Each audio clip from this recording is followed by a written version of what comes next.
We've got a returning guest on this episode of the Just Start the Conversation podcast. It is brought to you by St. Luke's Penn Foundation, as always, with my friend Amy Allenson Dundon. And I don't want to bury the lead on you, Maria Wood, here, but happy for your return. Thank you. Before this thing even started, the first thing that Amy and I said to each other was, "Go Birds." We are coming off of you want to talk about good for your mental health. A Philadelphia Eagles Super Bowl, certainly in the Lehigh Valley, could do a lot for that. So good morning to both of you, and a Go Birds to both of you as well. Good morning, Crockett. Go Birds. Yeah, good morning. You're like, all right, let's get about the serious stuff. Okay, guys, I got it. Well, Maria is back. We had you with us about 10 episodes ago. She is the Assistant Vice President of Organizational Development in HR at St. Luke's University Health Network. So wonderful to have you back again. And today we're going to be talking about a topic that I feel like is, listen, typically in our conversations, there's a both sides to every coin as we go through the Just Start the Conversation podcast. And today we're talking about career assessments and transition from one career to another.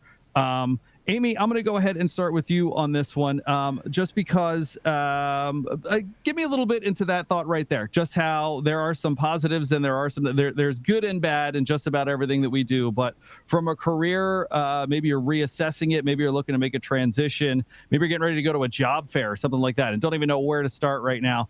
Just kind of that transition in your career and how mental health in particular could play a role in that. Yeah, thank you for coming back, Maria. Yeah. It's great to have you. Thank you for having me.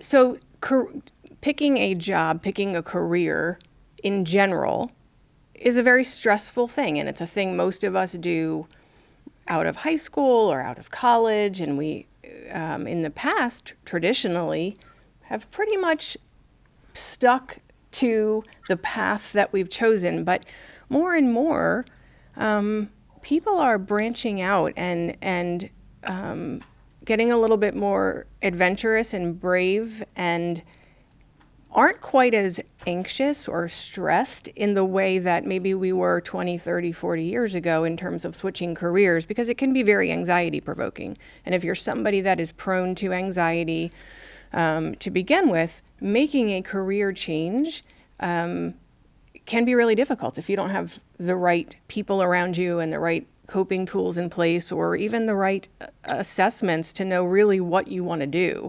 So stressful, but also, we're seeing with our younger generations that, it's something that is done a whole lot more readily, and people can genuinely improve their mental health by changing careers and being more authentic. So I think it's shifted a little bit. Yeah, I agree. It's interesting, working with all the generations now in our network and talking to folks that are Gen Xers and getting into their 40s and 50s and kind of reflecting and going, yeah, you know what, this isn't what I want to do anymore. And there was that taboo of you stay with a job for life.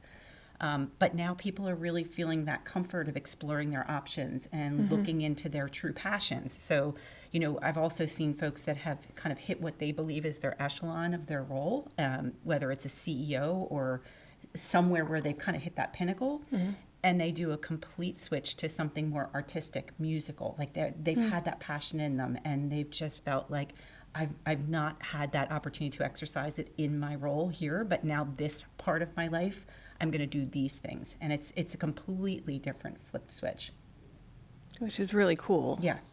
That is super cool. I'm curious, one of the things that I think could possibly play a role in that, Maria, would be your work-life balance. And to your point, if perhaps you feel like you've kind of done everything you've wanted to do in your career to this point, I would certainly say for Gen X that as you kind of go through the generations, perhaps as you get to your 40s or 50s, you've got kids that maybe are now grown and out of the house and doing their own thing, and you've got a lot more of your own time to kind of pursue a lot of those things that you've maybe put on a back burner for a really long time. This is just maybe the time that you want to make that pivot. I'm interested in how much of that is just, I really want to get out of the grind of what I've been doing, and how much of it is really that pursuing a passion. And if you can make that in a sense, if you're still looking to generate income or do any of those things, to just have something that you feel a little better waking up in the morning and getting out the door to do. Yeah, I think that's it too. Like you get to a point in your life where you're assessing, right? And we're always reevaluating where we are. And one of the things that I like to say is like comparison is the thief of joy. Like you can't compare yourself to others. You really do have to look at your unique situation and draw back on what you're passionate about. So I think when you get to that place of indecision and what you want to do, work-life balance is a funny term to me. I think what people look for is flexibility in their worlds, because we found, the world is unpredictable and we are in situations often where we have to be agile and move around with kids, with aging parents, with everything else in between. And so looking to figure out what those passions are in your life. And it's as easy as thinking about your childhood and things that brought you joy and that you got lost in, whether it's music or coloring or those kinds of activities that manifest into how do I make money and am I good at these things? And that's pivoting into those career decisions. So I think, when we talk about the grind, some people live for that grind. That's their whole being. And when that changes for them, that's a different kind of pivot because they really don't have a backup plan. So really taking an inventory of your passions and looking to think, how do I capitalize on these should my situation, or should I get in ideally a situation where financially I can make that pivot? And when we're focused on other things, when those unexpected pivots happen, we're able to kind of bend at the knees and move quickly into another option versus freeze. So it's a long-winded way of saying, just kind of reassess yourself at all times. Like when you have reflective moments. Sure. What do I love about the work I'm doing? What leaves me, I call it cold, or what do I find, isn't interesting to me? And how do I harness that work that gravitates, and creates passion for me and find those opportunities? Yeah. And am I willing to compromise a little bit? So if I can reinvent myself and still need to, in order to make money or to live comfortably, keep a foot in a door of something that I know well, is it okay for me financially, physically, depending on what sort of labor that you do, and then emotionally, to compromise a little bit and be able to kind of have a foot in both worlds, the old world and the new world. And I think there's a place for that too, right? So sometimes if you're not in a place where you can jump into a new career comfortably, it's okay to find a balance and try a few new things or something. It's very stressful, again, to kind of up and move into a whole new set of objectives for your personal growth. So sometimes you need to do it a little gradually too. Sure, absolutely. I kind of want to go to the opposite end of the spectrum because we mentioned college briefly here, and but it's funny because I think you go into college perhaps with an idea of what you want to do, and you might get through your freshman or sophomore year and realize this ain't it, boss. And so I kind of want to go into just the pressure that's maybe on an 18-year-old that's getting ready to make some decisions. Maybe mom and dad are trying to have an influence on which angle you want to go. I will start. I will say that when I was going into school, I had I went down the media path and wanted to do journalism and radio. And my mother in particular was like, you should get a job in the state. Get a job working for the state. You could retire early and do all those things. And especially once I got out of school and was working overnight hours and just trying to get started in this career and not making a lot of money, there was a lot of pressure early on, right out of college. So I kind of want to segue there. Amy, I'm going to go ahead and start with you here. That college kid and Maria, I love that comparison is the thief of joy quote that you had earlier, because you could come out of college or maybe go into college and somebody's already working their internships and knows they have a job lined up right out of college and knows that they're going to be financially secure for someone who is 22 years old, possibly single, possibly no kids, all of those things. The pressure on a college kid and trying to figure out something as simple as going into college with a major, and then even possibly, we're going to keep coming back to the word pivot, I feel like, pivoting to another major. just the pressure that could be on a young kid at that age to try to figure out what the heck am I supposed to be doing for the next possibly 30 or 40 years of my life. Yeah, I think it's important to, and this has to start really in junior and senior year of high school. I think it's important to point our kiddos in a way to a place or to people who can help them with career assessments and having those career discussions much earlier in life, right? So if we could start to talk about all of the wonderful things that are out there, and if you love science, so here are the 2,000 careers that are out there. It's not just, no, I won't want to say just, but so you know, sometimes you can be a science teacher or you can be a doctor or you can be a nurse. Well, there's a whole lot more out there. So I think it's giving kids as much choice. And then I think as parents of those 18-year-olds going off to college, finding a way to kind of take a deep breath and let go and let them find their true self. And they're not going to do that if they are feeling pressure to follow a path that, well, I'm paying for your tuition, so you have to do this. I'm expecting you to double major, and one of them has to be X. I think as parents, we need to try to not have strings attached to our financial commitments to our 18-year-olds. Because we're not doing them any favors, and quite possibly you're stifling them emotionally by dictating the path they have to choose. And that is going to ultimately put more pressure on them and lead to, very often, anxiety responses throughout college that tend to lend themselves to maybe a little bit more drinking to cope, or unhealthy eating habits, or just choices that if they can't make their career choice or their major choice, they're going to make other choices. So can we find a way to balance it? And I think that's what's important for an 18-year-old, because they don't know. There's probably 1% that knows and 100%. But, I always tell, kiddos that, you may change your major 4 times in the first 2 years of college, and that's okay. Yeah. You don't have to know. Yeah.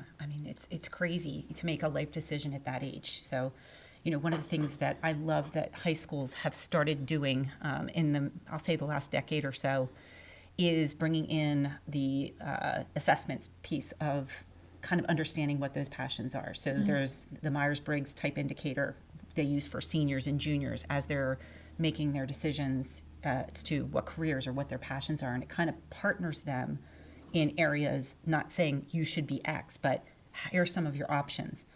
The other thing that I think is really great and that students should consider as they're rising seniors is volunteering for local things, because there's all kinds of professionals that are involved in volunteering as well. And when you're working alongside someone, you strike up that conversation, they expose you to their world.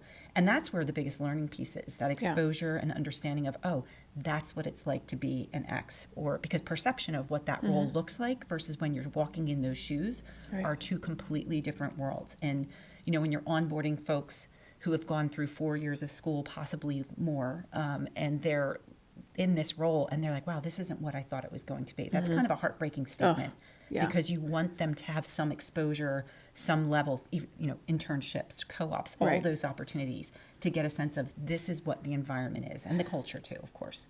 Yeah, and I think the other piece of this discussion is the financial end, right? Because so often society, I'm going to say, those of us that are 50 and older will say, well, there's no money in that, whatever that is, or don't do that, that's not where the money is, or follow. And you know what? Times have changed, and there's the ability to make a solid living doing a whole lot of things is real. And I think we do a disservice to our young people when we have them focus primarily on following a trail of money in terms of career salary growth. Oh, yeah. Yeah. And then you talk about social media, and when they see these, YouTubers and they see the folks, making these TikToks and making endless amounts of money. And that's the bar, right? Yeah. And that's not realistic and not sustainable. And that, again, that goes down to perception and what fuels your passion. What are the things that you love doing that you're good at? Assessment is merely just kind of surfacing some of those things, but application is really bringing them color. I'm interested to come back to a point, Maria, that you made about kind of, you mentioned like an internship, like kind of dipping your toes in the water of something before you actually choose your career path, and just kind of maybe getting your own assessment by jumping in the water and seeing if that's the direction you want to go.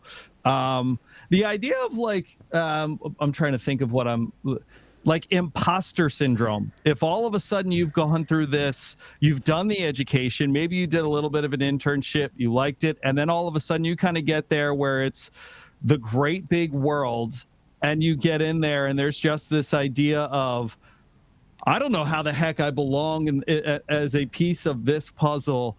I guess imposter syndrome is kind of the phrase that I think is kind of coming in my head here a little bit, of just perhaps, I guess on both sides, whether you're starting your career and maybe thinking this isn't the place where I'm supposed to fit in.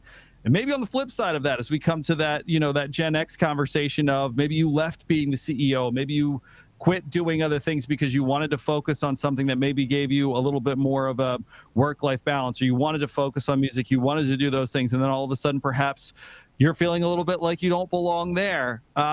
Just the idea of, I hate to keep saying imposter syndrome because it has such a kind of negative tone to it, but if all of a sudden you're realizing maybe this isn't the place where I'm supposed to be, kind of how you can make a pivot from another pivot, and obviously the effect that would have on all of the people that are around you in your life, whether that's your kids, your family, whatever that might be. Yeah. So I actually think imposter syndrome has some positive aspects to it, because what it means to me is that you care, right? You look at something and you want so badly to be an expert. When people check out, they quit in place. They don't have that within them to do the good things, and they're just kind of stagnant.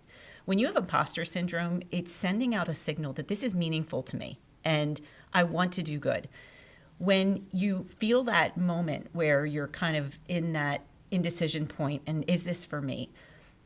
Give yourself an opportunity at least to fail and ask yourself the question, when have I been faced with challenges before and I've overcome them? Because sometimes it's just a reminder of past success that gets you over that scary hump of the unknown. Also remind yourself that everybody has started a job for the first time. Everybody has had that moment where they didn't think they had it in them to overcome that fear. And everyone at some point has said, I've got this. And they have or they haven't, but they've learned from it. So it's not even a mistake. It's an opportunity to do better the next time. So, that imposter syndrome, it did get a bad rap, but I truly think it has meaning. When it comes to the impact on your families, if you're the person who's making the earnings, talk with those involved. Not your children necessarily, but your spouse, your significant other, your friends, your family, and kind of socialize what you're thinking about doing.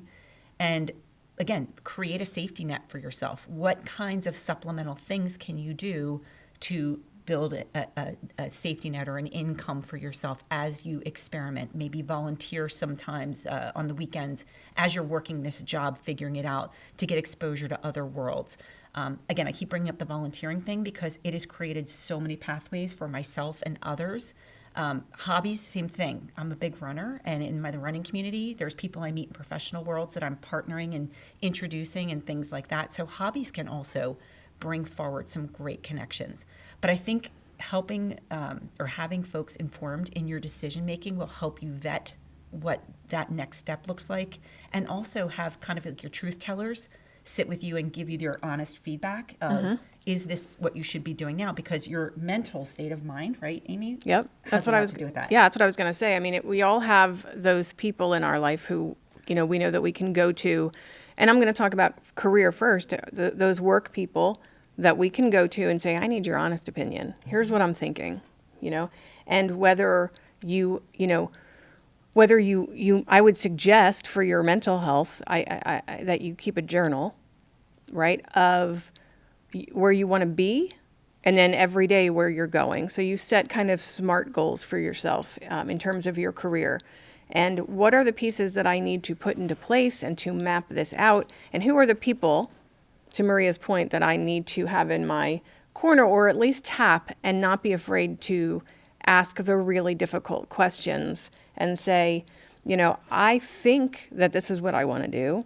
And I think I want to jump into that. I'm not so sure that I have the confidence in myself that maybe everybody around me seems to have, or that my family seems to have, and bounce it off a trusted colleague or a therapist, and allow yourself to receive and hear honest feedback, and not try to follow that up with okay, but, right? You can Right. hear it, So and I right. can receive it, and I need to sit with it, Yeah. right? Yeah. Yeah. Feedback's an interesting thing that you mentioned, because when you get it, the first words out of your mouth should be like, thank you. Right. Because for a lot of people, it's really difficult to get to that place. So, yeah, I agree. Yeah, it's and again, people that truly are excited to move on and succeed, and feel like they have imposter syndrome. Very often it's hard to say thank you. Period. It's easier to say, yeah, thanks, but I'm not sure. So finding that confidence, drawing on your past strengths, and when have I been resilient in the past? Because anytime, and it doesn't have to be career. When was I resilient in school? When was I resilient in a situation in the community? When was I resilient emotionally? When did I face a trauma and came back from that stronger, right? And you can journal about all of your resilience, life moments, right?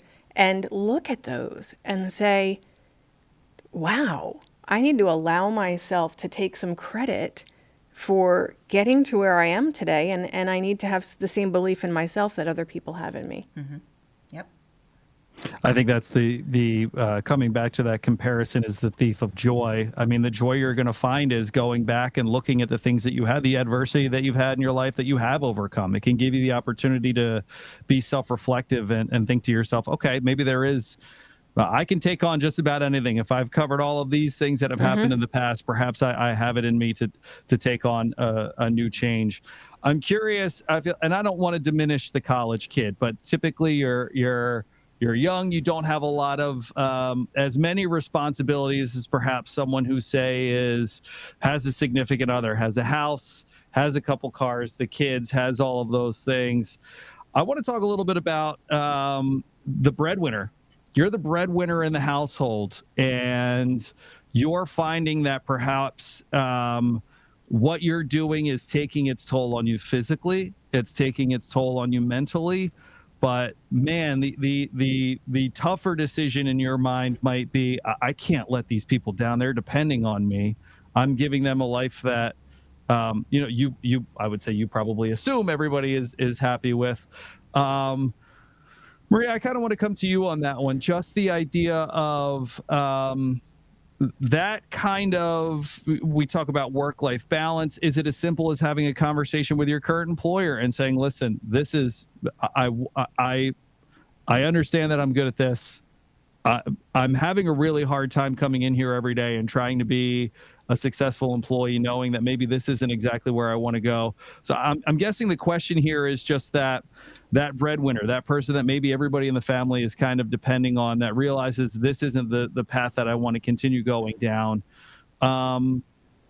Trying to make that transition, the conversations that you need to have to make that transition to, I just need a healthier lifestyle than what I'm getting out of this, and maybe I can make the money up somewhere else on the back end, because physically and mentally this just isn't working for me right now. Yeah. Yeah. That's a hard conversation to have. And my hope is anybody who needs to have it is working in an organization that is really compassionate and listens to their people. And so, having that with a trusted person in your organization, whether it's a member of the HR team, confidentially first, if you're not feeling confident, to start with your leader and just trying it on with them and saying, here's where I'm at. I've given my options, I'm out of them, I'm really defeated, both inside and now outside of work. I don't know where to go. There's resources internally, and Amy can certainly speak to that piece, but it's important that you include others in those feelings because opportunities are everywhere. And my career, I'll reflect on it. There was a point in my career where I was the single mom. I had 2 very small children. I was back in school at night. I was working 60-hour plus weeks in my role, and I've been there. And what was really important was having a leader who was encouraging me and supporting me and flexing, there's that word again, with me to make sure I was successful.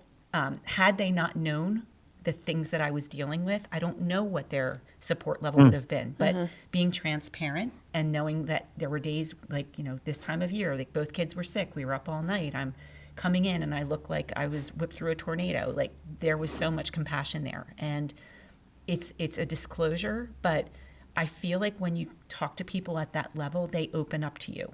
And if you show them that you're trying and you give them communication back and forth, they'll support you and continue to work with you to find you that role that will either help you get to where you need to be or give you that balance that you want to strike or make connections to get you to another place. But rarely in my career, and when people come to me, have I ever, just said, that's not from, that's not something I can help you with. And when I say rarely, there are those that you can see, you've given them advice, you've helped them, and they continue to go back to square one. They're not sustaining or making momentum behind those suggestions. The but factor there. Right. The but. And I think it's important to find a mentor at work. So even if, especially if you're thinking about changing careers, right? But wherever you are, whatever you're doing, let's say you're that freshman in college, or you're in the middle of law school or medical school, or you're in a career, wherever you are, find the people who have the qualities that draw you in. That's who I want to be like. Wow, I really respect him. I really am amazed at, her ability to relate to other people. Find the mentor, and then don't wait for them to notice you. Seek them out and say, can I have 20 minutes of your day? I see what you do every day. It's not necessarily my career path. I'm really interested in it. Yeah. And I love watching you do your work. Can we talk about how you do that? Put yourself, that's hard for some people, especially people who are more introverted and who lack a little bit of that courage. But I think that's where you can draw upon that resiliency we talked about. Put yourself out there and say, I want to know how you do what you do because I respect you. And, I'm thinking about what you do and I don't know how to get there. So find your mentors and make time with them and keep yourself focused on where they go and what they do. And that's going to help you, that's going to help you figure out your path. Yeah. And I think to piggyback on that, ask the mentor or ask someone how they started their career. Tell me your journey. And it's so interesting because there's so many pivots and back steps. And, it's not climbing that perpetual ladder anymore. It's working the lattice. And I love hearing people's backstories because it tells me a lot about who they are and the decisions they made. So that's a great icebreaker too, when you're having some of those opening conversations. I'm curious, Maria, if somebody were to come to you, somebody in your position, and say, I know this isn't for me. I don't know what is for me. I don't know, to come back to that word pivot. I don't know where I want to go from here. I know that where I am right now is not where I want to be. For somebody who's got the expertise that you do in your position, how do you kind of present someone with a square one? If someone were to come to you and say, listen, I've enjoyed my time here. I just don't think that this is for me, but I have no idea where I might want to go next or what I might want to do next. What would be your suggestion, or do you have any particular avenues you might tell people to go down to start that process of being like, okay, if this is serious and you really want to make a transition, where's kind of step one in your mind? Yeah, so I have these conversations quite often, and one of the things we talk about is, okay, let's talk about where you're at today. And it's literally just putting down on paper the things that you love about the role, the things that you don't love about the role, and kind of narrowing it down. It gets a little more technical, and really anyone can do these things. There's a book called Strengths that is done by Don Clifton, and it's really identifying those 5 towering strengths that exist within you, and they live there, and you can feed them or you can exercise them. And the belief is that when you find jobs that embody those things, that you have enrichment. And so they're pretty, I think there's like 50 or so strengths total, but really it narrows it down. So it doesn't seem like such an audacious thing to figure out where I want to go. MBTI, which I mentioned earlier, the Myers-Briggs, is a great tool to start to help understand yourself. And along with that, I'll tack on emotional intelligence. There's an emotional intelligence 2.0 book that is out there. These are all, you can get them on Amazon, you can go to the bookstores and purchase them.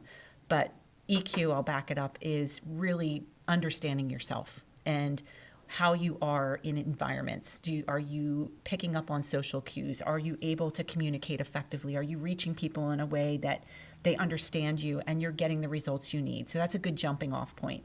The MBTI talks about our preferences, whether we're extroverted or introverted, whether we are someone who is thinking with our head or our heart. And it really gives you a sense of what careers, there's actually a matrix that recommends career choices correlated to that are appealing to you and that you will thrive in based on your MBTI preference. So a lot of the conversations we have start with that pros cons list and then digging in through assessments to determine where that direction should start to help support people as they go through that. It's a tough thing to do, because what you may have been trained for, for the majority of your life may not match up to what those results indicate. And it's kind of like a validation in a way, because you realize that, oh, this makes sense. This is, I'm sitting as an accountant and I'm an extrovert and I love to be out with people, and behind, sitting behind a desk it's not what I thought it would be, kind of thing. Mm-hmm. I knew I was supposed to be a drummer in a rock band, and here I am. You and my husband. Yeah. Well, tell them if we need one. Well, listen, I appreciate your time this morning, both of you. I think, listen, I feel like we always kind of come back to this point whenever we're having an episode of the Just Start the Conversation podcast, and I circle here, include others in those feelings, was one of the things that you mentioned, Maria. And it really is, it's about just starting a conversation and trying to find some peace of mind, because it really can be, we've used the word daunting and overwhelming today. We put a lot of pressure on ourselves, again, to the point of comparing ourselves to others and what everybody's doing. Talking to someone, I feel like, is so key. And whether that starts in your house, whether that starts in your job, whether it starts with professionals, whatever that might be, just a great place to start, perhaps, if you're looking at a transition in your career, is to have a conversation with, like you said, a mentor, a professional, whoever it might be, someone that can help you take a deep breath, honestly, because it could really feel like a daunting thing. So for Maria Wood, the Assistant Vice President of Organizational Development and HR at St. Luke's University Health Network, thank you once again, Maria. You're welcome back anytime. Thank you for having me. A two-timer here. We got a two-timer with Maria. Thank you. And Amy, as always enjoy talking to you, my friend. And no, anybody out there that whatever that conversation might be, there's wonderful professionals like Amy who can help you and be there for you and have a conversation if maybe it is a little tough to have that conversation at work, or it is a little tough to have that conversation at home. There are people there that can be there for you to start that conversation. So Amy, as always, thank you, my friend. Thank you, Crockett. It is the Just Start the Conversation podcast. It is brought to you by St. Luke's Penn Foundation. Visit pennfoundation.org. My name is Crockett. Thank you, as always, for checking out the Just Start the Conversation podcast.